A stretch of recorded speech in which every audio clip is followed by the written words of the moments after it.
I knew something was wrong the moment the manila envelope slid across that polished surface toward me, the attorney's fingers twitching like he wished he could pull the whole thing back and pretend none of it existed.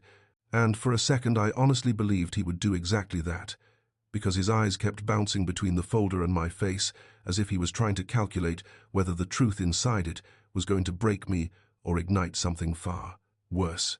My hand hovered above it, feeling the cold weight through the cardboard, and the room felt smaller, almost airless, like the walls themselves were bracing for what was about to unfold.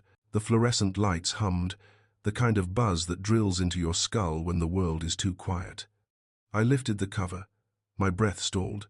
My home, the one where my life had unfolded in quiet rituals and steady routines, the one where the person I'd loved had vanished piece by piece until only the shell of her memory remained, was no longer mine. The deed sat there with a signature that belonged to me, except it didn't, because my hand had never touched that pen, never touched that paper, never agreed to surrender everything I had built through decades of sacrifice. The attorney said my son's title like an apology, like he wished the sound of it could be softened with enough sympathy. I heard the number again and again, the one that was supposed to be sitting safely in my accounts, the one I had trusted my son to protect, the one I'd worked through war and age and grief to secure, all gone except for scraps, barely enough to keep a man alive in a city that treats the elderly like clutter. I stared at the balance printed in neat, emotionless digits and felt a hollow ring through my chest. It wasn't just theft, it was erasure. It was someone taking the last part of me that still felt solid and grinding it into dust. I asked how. The attorney spoke carefully, as if each sentence was a wound he was trying to stitch shut, while knowing infection had already set in. Power of attorney. A phrase that used to mean trust, love, responsibility, now twisted into a blade that had sliced through the last pieces of my old life. My son had filed every transfer meticulously, strategically, legally. He'd known the system. He'd weaponized it. He'd planned every step while sitting at the table where we had once laughed over dinners his mother used to cook, before cancer had taken her breath and left him adrift in a life he didn't know how to navigate. But knowing that didn't ease the sting. The attorney slid eviction papers toward me. 30 days. 30 days to disappear from the walls that had held everything I couldn't bear to lose. I walked out of that office into cold air that dug into my lungs, and the city felt louder than it ever had, like every passing horn and distant conversation was mocking the way my life had cracked open. I went home, if it could still be called that, and moved through the rooms like a stranger trespassing on someone else's memories. The photographs felt heavy. The silence felt cruel. I kept expecting my wife's soft voice telling me to sit, to breathe, to let her handle whatever storm was coming. But she wasn't there. Only the echo of her absence lingered in the corners. I sat in the living room until the daylight drained out, darkness pressing against the windows, and I kept picturing my son as a boy, running through the yard with scraped knees and a grin that stretched wide across his face. I remembered teaching him how to hold a hammer, how to build something that would last, how to take pride in work that cost sweat and patience. I remembered the first time he told me he wanted to study law, his voice filled with youthful certainty that he would defend the helpless. Somewhere along the way he had forgotten that. Or maybe I had never known him at all. My granddaughter appeared at the door later, her knock soft but urgent, her face pale as if she already understood pieces of the devastation before I even spoke. She moved through the room quietly, sinking into the couch beside me, her presence a small anchor in the storm that had just ripped open my world. I told her everything, my voice thin and fragile, the words feeling foreign because they shouldn't have belonged to my life. She listened with her jaw tight, hands trembling with a mixture of heartbreak and fury. She told me things then, things that made my chest tighten further. She had noticed her father's distance, the way he avoided gatherings, the way his eyes darted when the topic of finances emerged, the way he disappeared into his office late at night. She had seen documents once, scattered across his desk, transfers that didn't make sense, signatures that didn't match the timing of his explanations. She had wanted to believe she'd misunderstood. Now there was no misunderstanding left. I could feel something rising in me then, not anger exactly, not grief entirely, but a slow, steady ignition of something merciless. I had been stripped down to the bones of my identity, left standing in the ruins of my trust. But beneath all of that, there was a knowledge carved deep into the core of who I was, shaped by war, by loss, By survival. You can take a man's house. You can take his savings. You can take his comfort, his security, his illusions. But if you leave him with breath still in his lungs, with memory still sharp, with resolve still warm, then you have not taken everything. Not yet.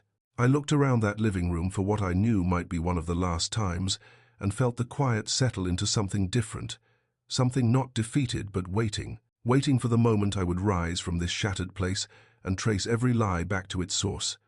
My granddaughter squeezed my hand. "You're not alone," she whispered, and for the first time since the attorney had handed me that folder, I believed it. Because something inside me had shifted, something steady and unyielding, something ready. This wasn't the end. This was the beginning of whatever came next. And I would not break. Not now. Not after everything. The morning after everything collapsed felt like waking inside a body that no longer belonged to me, as if someone had hollowed me out during the night and left only the shell of a man who used to know where his life was going. I sat at the small table in the apartment my granddaughter had helped me move into, watching the steam curl from a chipped mug of instant coffee, the bitterness lying heavy on my tongue, and I kept waiting for some version of normal to return. It didn't. The weight in my chest stayed stubborn, sitting exactly where my trust used to be. My granddaughter walked in quietly, still wearing the oversized sweater she had fallen asleep in, her hair a mess from staying up too late reading documents she didn't even need to understand. She looked at me with that expression I'd seen only once before, long ago, when she was a child and had lost her pet while believing she could save it. That same helpless fury now lived behind her eyes, as if she were carrying the burden of my broken world on her shoulders. She sat down across from me and opened her laptop, the screen glowing with account statements and property transfer records, and the truth shone from them like a bruise that kept darkening every time she looked. "Grandpa," she whispered, "they took everything." The whisper hurt more than if she had shouted. Something cracked in me then, not loudly, but with the quiet finality of an old door breaking at its hinges. I reached across the table and gently closed her laptop because I couldn't bear to let her drown in my devastation.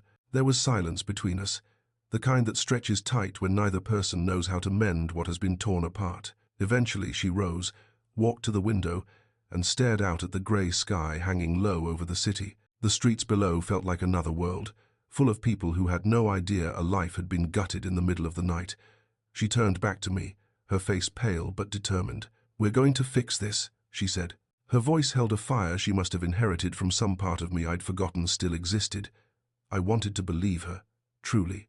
But the legal battlefield my son had prepared was a labyrinth built by someone who knew exactly where every exit was, and he had sealed them long before I realized I'd been walking into a trap. I told her the truth gently, carefully, because I didn't want to crush that spark in her chest. "I don't know if this can be fixed." She stepped closer, resting her hands on the back of my chair, and whispered back, "Then we learn how to fight."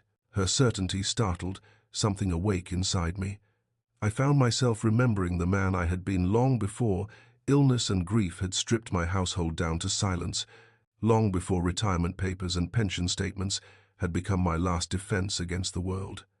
There had been a time when I was sharp, decisive, feared even, a time when I knew how to survive by reading danger in the smallest movement. Maybe those instincts were not dead. Maybe they were only sleeping. That possibility flickered in my mind as I dialed a number that had been given to me by someone who owed me a favor from decades ago, back when the world was simpler and I could still trust my own judgment. The voice on the other end was steady and low, familiar in a way that made my eyes sting. He listened without interruption while I told him everything: the betrayal, the forged papers, the missing money, the humiliation of being told my life no longer belonged to me. His breathing stayed measured, but I could hear the disbelief settle into anger, the kind of anger that does not shout, that sharpens instead. When I finished, he said 8 words that wrapped themselves around my spine with unexpected strength. "You don't let them bury you like this." I closed my eyes. I didn't want revenge then. I wanted understanding, closure, maybe even forgiveness. But what he gave me was something I hadn't known I needed: permission to stand up again. After hanging up, I sat very still, letting his words echo through my ribs. My granddaughter came to sit beside me, slipping her hand into mine. She didn't ask what the call was about. She didn't need to. She could feel the shift in the air. I told her we needed to gather every scrap of evidence, every statement, every bank alert, every document my son had ever touched. She nodded quickly, already reaching for her laptop, as if she had been waiting for this exact moment. Together we pulled out everything, spreading the truth across the table until it looked like a battlefield of paper and digital records. It was overwhelming, but somewhere between the confusion and the betrayal, patterns emerged. Hidden accounts, transfers disguised as investment reallocations, signatures that didn't belong to me, and a sudden clarity swallowed the fear that had been gripping me. He thought I'd never look. He thought I would shrink under the weight of humiliation and go quietly into whatever corner he assigned me. My granddaughter noticed my expression change, that faint shift in the way the muscles around my jaw tensed. She touched my arm softly. "What are you thinking?" she asked. "I'm thinking he doesn't know me as well as he believes." The rest of the day passed in long stretches of silence, punctuated with soft clicks of typing, the shuffle of papers, the sound of determination settling into the walls of the small apartment. By evening, the table was covered with more proof than either of us had expected. Proof that my son had not simply made mistakes. He had orchestrated an entire campaign to dismantle my identity, piece by piece. That night I couldn't sleep. I lay on the couch, staring at the ceiling fan slowly slicing the shadows, listening to my granddaughter breathe softly from the bedroom. The city hummed outside, a restless world unaware of the war quietly beginning in a tiny upper-floor apartment. My mind replayed the moment I had signed that document, the trust I had placed in the boy I'd raised, the belief that blood guaranteed loyalty. I felt something burn low in my gut. Not rage, not grief, something colder, something honed. Resolve.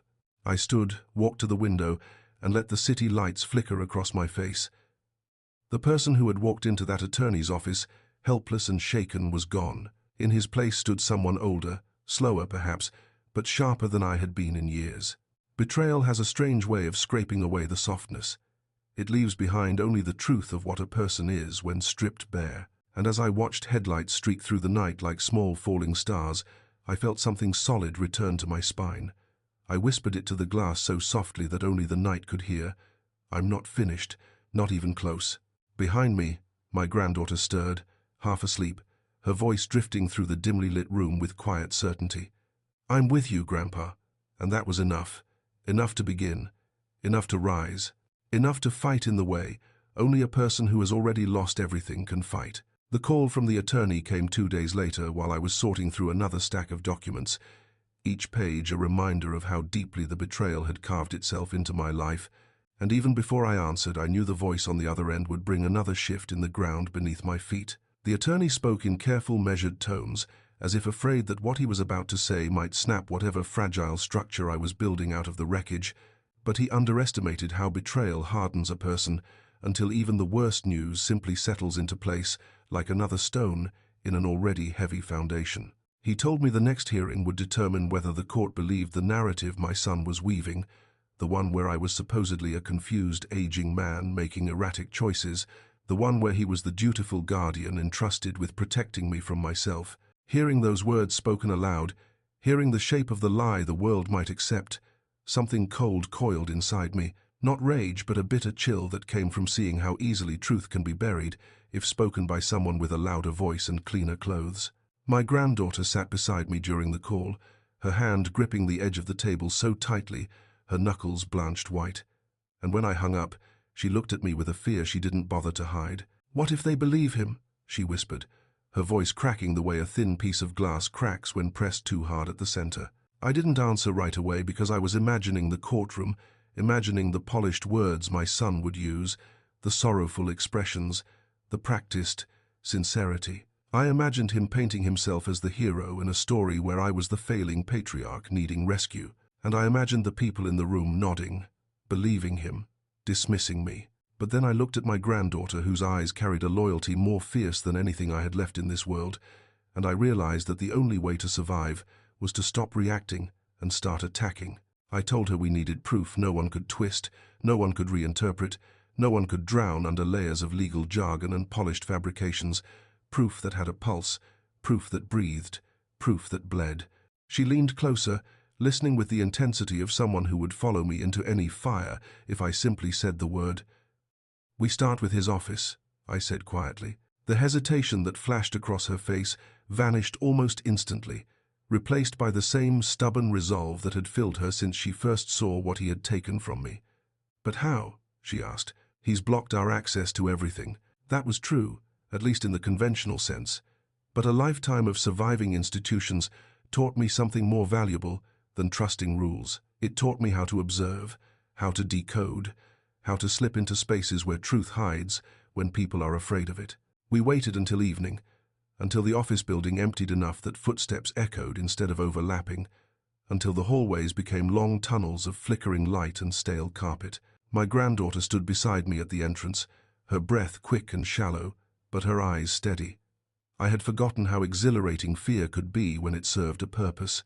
The security guard barely glanced at us, distracted by a screen glowing with some meaningless game, and the elevator doors closed around us with a soft metallic sigh. When they opened on the top floor, the air changed. It was colder, quieter, as if the floors themselves recognized we didn't belong there. The hallway stretched before us, lined with opaque glass that hid whatever secrets were tucked behind each door. My son's office sat at the far end, the polished plate bearing his title reflecting the faint overhead light. I felt something twist in my chest as I stared at it, remembering the pride I once felt the day he earned it. Now that pride tasted like ash. My granddaughter handed me a small device, something she'd bought online, something she claimed could read the magnetic strip on the electronic lock if used correctly. The idea that she had learned this without ever telling me made me wonder what else she kept hidden, what other small rebellions she carried in her back pocket waiting for a moment like this.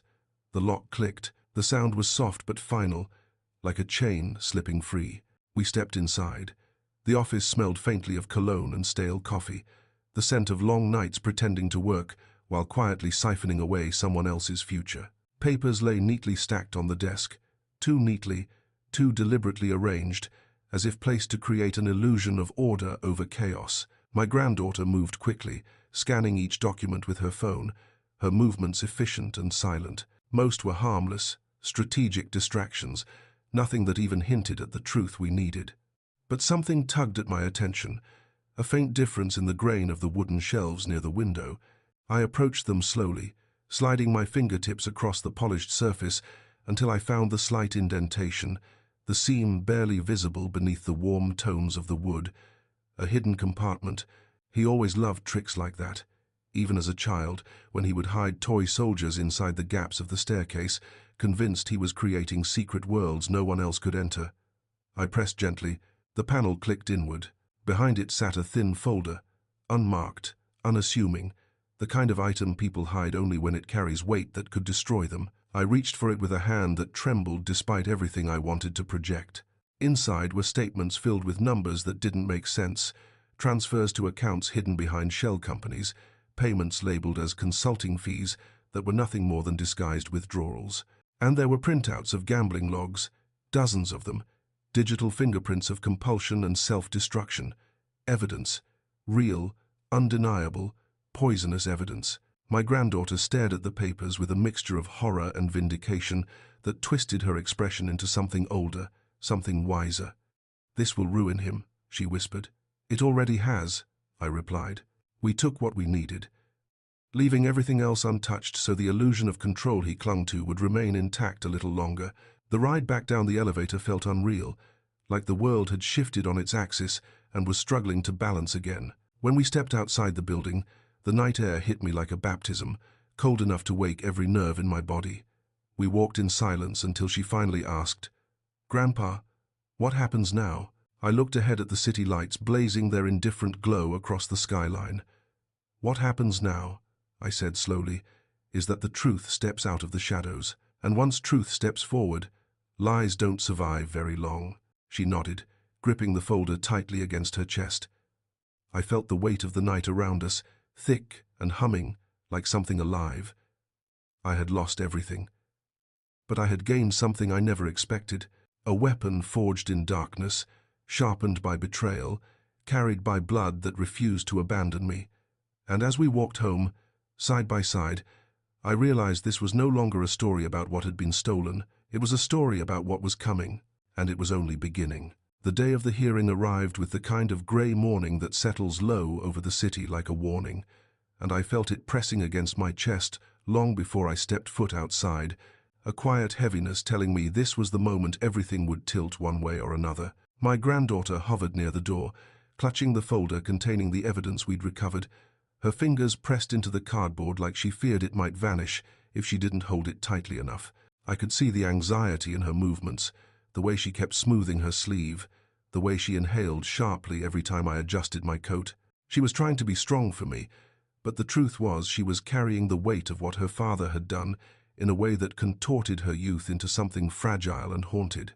As we approached the courthouse, the building rose above us like a monolith carved out of judgment and cold stone, its steps wide and echoing, each one pulling us closer to whatever fate the legal system had prepared. Inside, the fluorescent lights flickered just slightly, and every sound echoed against the polished floor. My granddaughter walked beside me, her hand brushing mine in brief, steadying pulses, as if grounding both of us with each small touch. When we entered the courtroom, he was already there. My son sat at the table opposite ours, wearing a suit that looked perfectly tailored, but somehow wrong on him now, like the fabric itself understood it did not belong on someone hollowed by deception. His eyes lifted when he saw me, and the expression that crossed his face was not guilt, not shame, but irritation, the kind a person feels when something they intended to discard shows up again, demanding to be acknowledged. His spouse sat beside him, posture stiff, eyes cold enough to freeze bone, a person who had sharpened her loyalty into a weapon that pointed only toward her own survival. As I took my seat at the plaintiff's table, I felt an eerie calm settle into my bloodstream, the kind of clarity that arrives only when a person steps so far into betrayal that fear loses its grip entirely. My granddaughter set the folder gently in front of me, her hands shaking as she withdrew them, and I placed mine over it, feeling the weight of the pages inside, each one a piece of truth my son had hoped would never see daylight. The judge entered with the controlled efficiency of someone who had seen every kind of human mess and was no longer impressed by any of it. She looked at us with a sharp, assessing gaze that made my stomach tighten, but she didn't speak to me first. She spoke to my son, asking him to confirm his filings, his statements, his claims about my supposed instability. He answered smoothly, practiced, every word polished to perfection. He spoke about confusion, memory lapses, emotional vulnerability. He painted a portrait of me as though I were a crumbling relic, a burden requiring guidance, someone who no longer knew how to protect himself. I watched him perform, watched him lie with the ease of a man who had convinced himself the lie was noble, necessary, justified. And every sentence he spoke tightened something inside me that had been loose for years. When his spouse took the stand, she described financial decisions she had supposedly assisted with, all under the guise of helping me manage responsibilities I was no longer capable of handling. She talked about late-night worries, fabricated crises, imagined instability. Her voice carried the smooth cadence of someone who believed in the power of performance far more than the power of truth. My granddaughter gripped my hand then, her fingers trembling as she tried to contain her fury. I squeezed back once, reminding her without words that the time to strike would come, but not yet. The judge turned to me at last. She asked if I wished to respond to the allegations, her tone neutral but curious, as though she already sensed the tension humming under the surface. I didn't speak at first. Instead, I slid the folder forward onto the table, its edges scraping softly against the wood, a sound that felt far louder in the thick silence of the courtroom. My granddaughter opened it with deliberate slowness, lifting the pages one by one, her voice steady as she presented each piece of evidence. Transactions timed perfectly with gambling losses, transfers disguised as property reallocation, hidden accounts tied to shadow companies, logs of compulsive bets made at hours when he'd claimed to be helping me organize my finances, screenshots, statements, receipts, a trail of deceit so meticulously woven it almost felt desperate. My son's face shifted as each document was read aloud, the mask slipping inch by inch until something raw and panicked flickered behind his eyes. His spouse went rigid beside him, jaw clenching so tightly I thought the bone might crack. The room felt smaller then, compressed by the density of exposed truth. When the judge looked at my son again, something in her gaze had changed. It became sharper, colder, almost disappointed. She asked him to explain the gambling logs. He stammered. She asked him to justify the hidden transfers. He stumbled.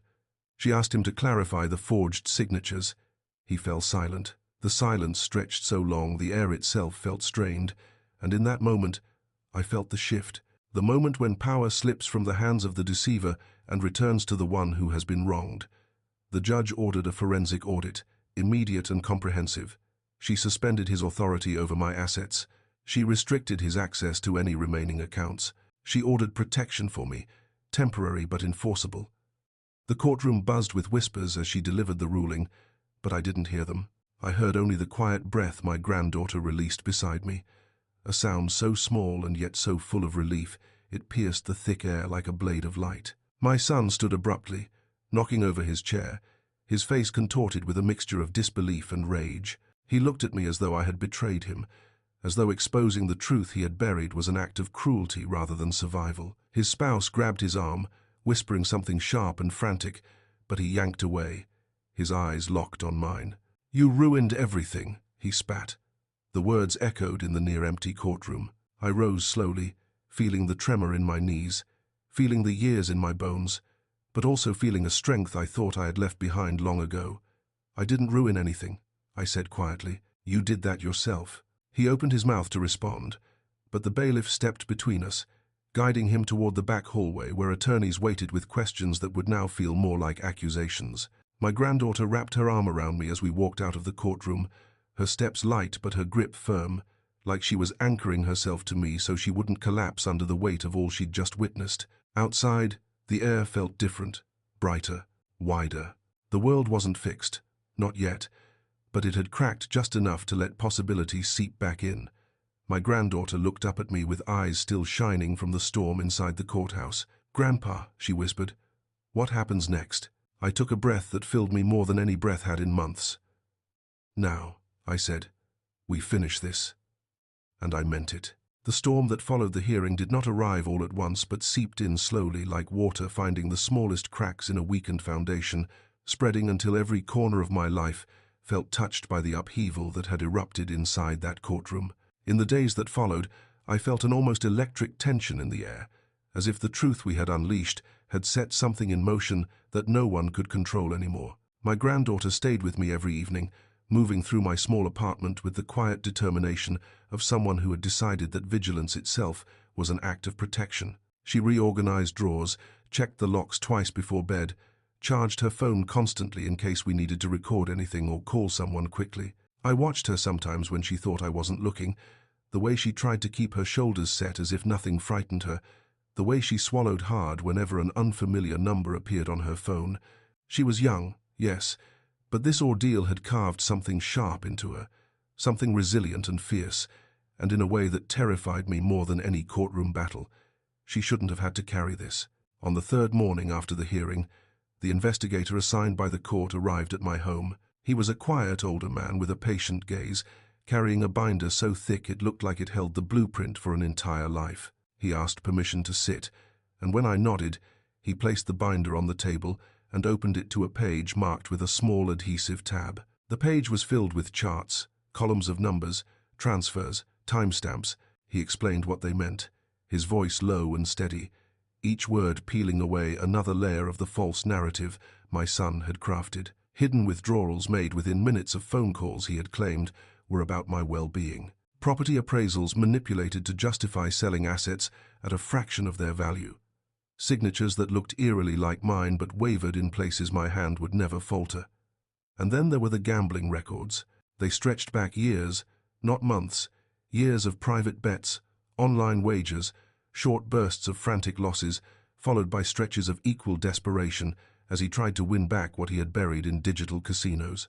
My granddaughter sat beside me, her hands folded tightly in her lap, her foot tapping silently against the floor, her jaw clenching every time a page turned. It was only when the investigator paused and cleared his throat that I realized he was about to reveal something heavier, something he had been holding behind his careful explanation. He slid a single sheet toward me, and when I leaned in, the words swam for a moment before settling into focus.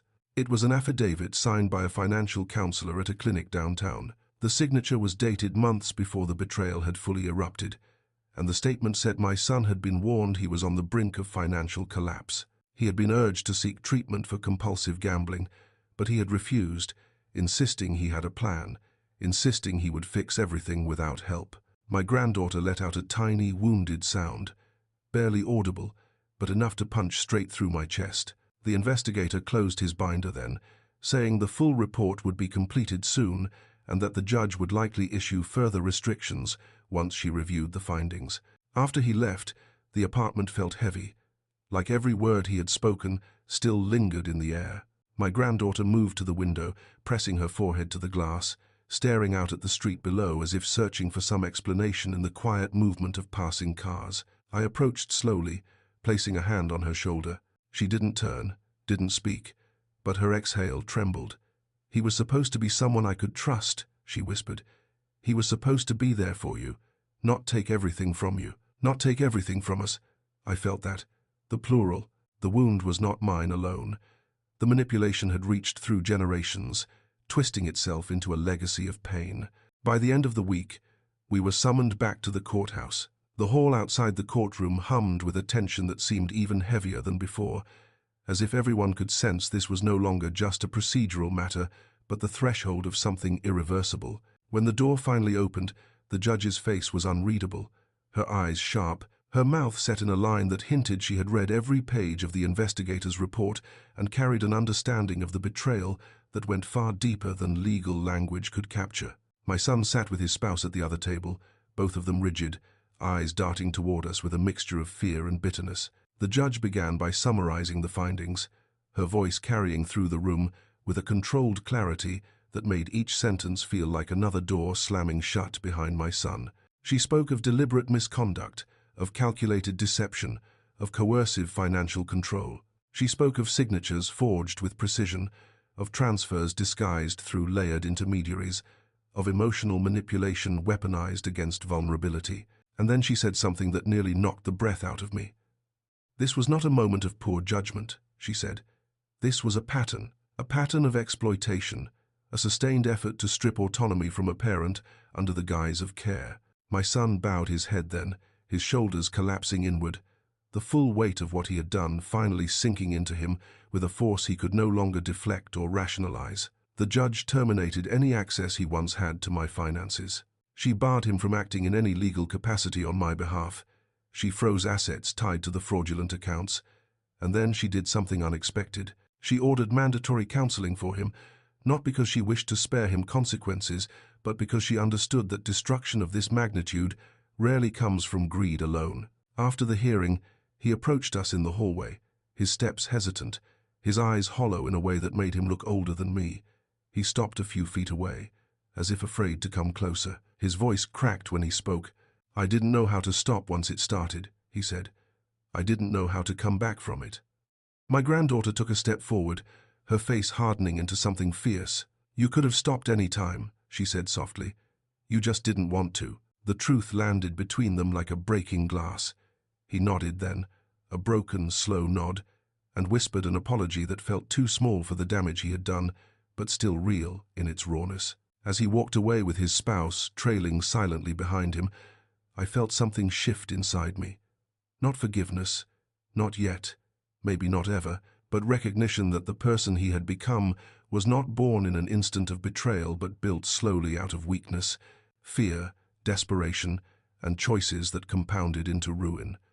That evening, my granddaughter brewed tea and sat beside me on the couch, her head resting lightly against my shoulder. Outside, the city lights flickered like distant stars, steady and unreachable. "What happens now?" she asked. I looked at her, at the strength that had grown inside her through all of this, and I felt something steady return to my chest. "Now," I said, "we rebuild what's still ours." And for the first time in a long while, the words felt true. I sat in the quiet of that room long after the papers had been signed and the echoes of the verdict had faded, letting the weight of everything settle somewhere deep inside the place where anger and exhaustion had been fighting for months. It felt strange to realize that victory did not arrive with triumph, but with a kind of trembling that made me grip the sides of the chair, as if the world might tilt again, the way it had when my life first shattered. The air felt different now, not lighter exactly, but shifted like something in me had cracked open, and whatever poured out was too tangled to name. I thought of the long path that had brought me here, The nights spent staring at blank walls in a half-empty apartment, the hours replaying conversations. I never should have trusted the moments when betrayal hit, like a second heartbeat, pounding behind the ribs. I thought of the child I had raised with steady hands and quiet pride, and the adult. That child had become someone twisted by secrets, by debts, by a hunger that chewed through every sense of morality until there was nothing left but greed in a suit and a practiced smile. And yet even now, with the verdict delivered, with restitution ordered, with the world finally seeing the truth that had been rotting beneath the surface, I could not feel the clean satisfaction I once imagined. I only felt the ache of something old and raw that refused to settle. The door opened softly, and the young figure who had walked beside me through this entire descent stepped in, bringing that calm, anchored presence that had kept me upright when the storm had torn through everything I trusted. That presence sat beside me without a word, letting the silence stretch until my breathing found a rhythm that did not shake. I kept thinking about the moment in court when the truth spilled out like a blade cutting through every lie, the moment when the one who had hurt me the most stood frozen, with the realization that everything had collapsed, not because of my actions but because of theirs. I remembered the stunned expression, the disbelief, the sudden break in the voice that had always sounded so sure of itself. It still did not feel like victory. It felt like watching someone fall from a building you had warned them not to climb in the first place. The young figure touched my wrist gently, not pushing, just grounding, as if to remind me that even fractured stories can be held together by the people who choose to stay. "You did it," they whispered. But the words did not fill me with triumph, only a strange, quiet acceptance that maybe doing it had been the only choice left. When we left the courthouse, the cold air hit my face in a way that made everything sharper. The world looked unchanged, the traffic, the distant sirens, the people rushing with coffees and deadlines, but I was not the same person who had stepped into this battle months ago.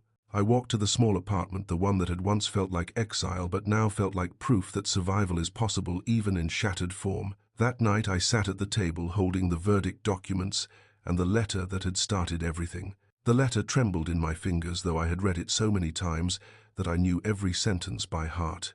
I thought of the past, of the childhood I had tried to build with patience, of the mistakes I had made, of the discipline that had seemed necessary back then, of the moments I had looked at that child and believed there was still goodness to be shaped.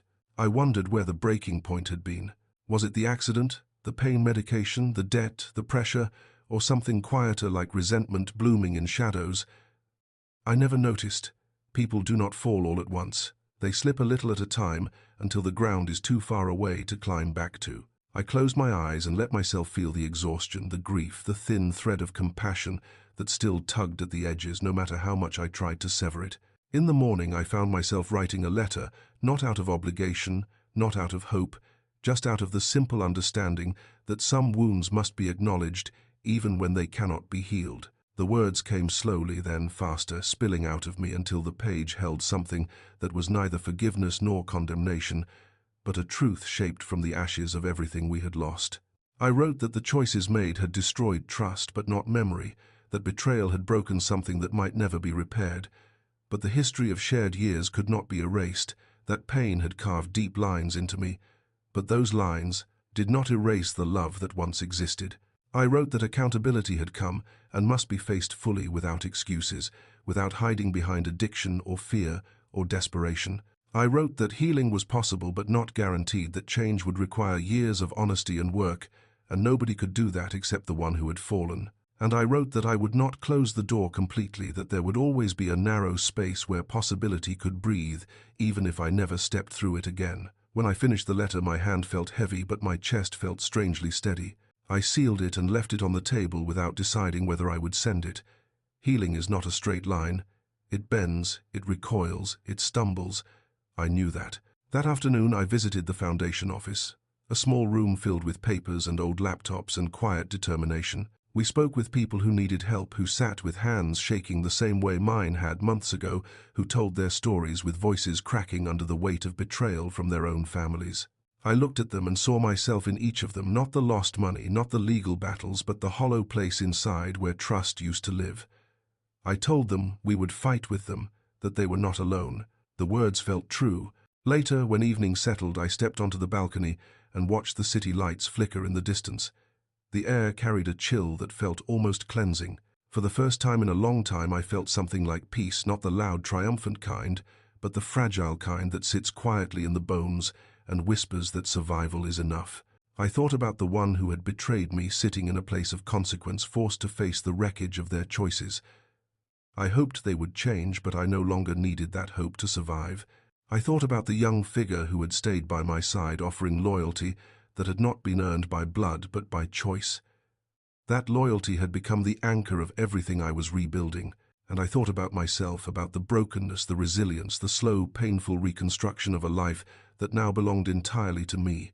Not destroyed, not bitter, just changed. I stood there breathing in the cold and felt the truth settle inside me. The past would always be a scar, but scars are proof of healing, not endings. This was my beginning,